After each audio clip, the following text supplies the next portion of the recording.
Assalamu alaikum. I hope you watched the previous video about the Chinese Civil War.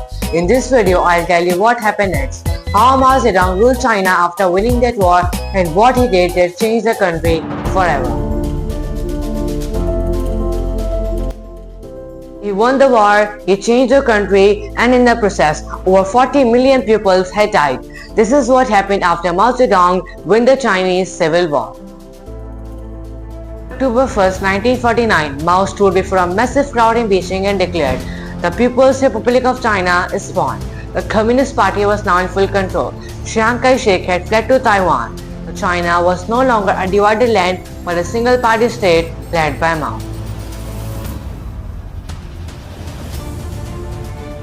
Mao's first goal was to break the power of the landlords. Lands were taken by rich people and given to poor farmers. But this wasn't peaceful because over 1 million lands were executed in public struggle session. Mao called it justice, but others called it a massacre.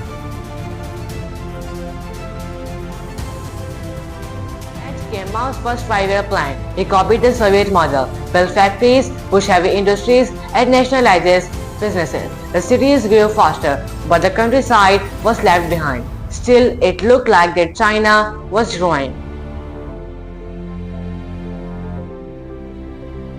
Mao then encouraged people to speak freely. Let 100 flowers bloom. Intellectuals and students raised their voices. But it was a trap. Mao soon called them enemies.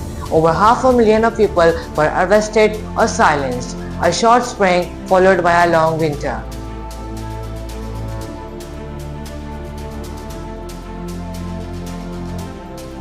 In 1958, Mao pushed a bold plan, the Great Leap Forward. He wanted China to catch up with the West in just few years. The farms were combined in the huge communes. Steel was made in the backyard furnaces. The food production dropped and people starved. By 1962, as many as 45 million people had died. It became one of the worst famines in human history.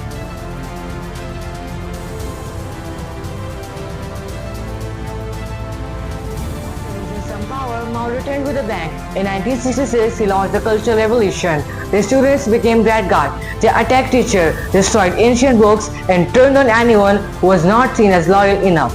Mao wanted to destroy the old and want to create a new China. But what he created was chaos. Over 1.5 million people had died, school closed, and culture was lost. Then, in a surprise move, Mao invited US President Richard Nixon to China in 1972. This visit shocked the world. Mao had opened the door to the West by ending China's isolation.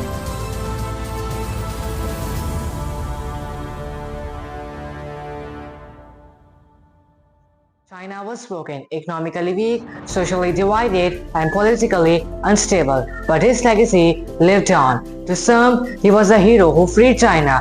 But to others, he was a tyrant who destroyed millions of lives. Zedong didn't just lead a revolution, he reshaped the world, for better or worse. But what he built still shapes the world today.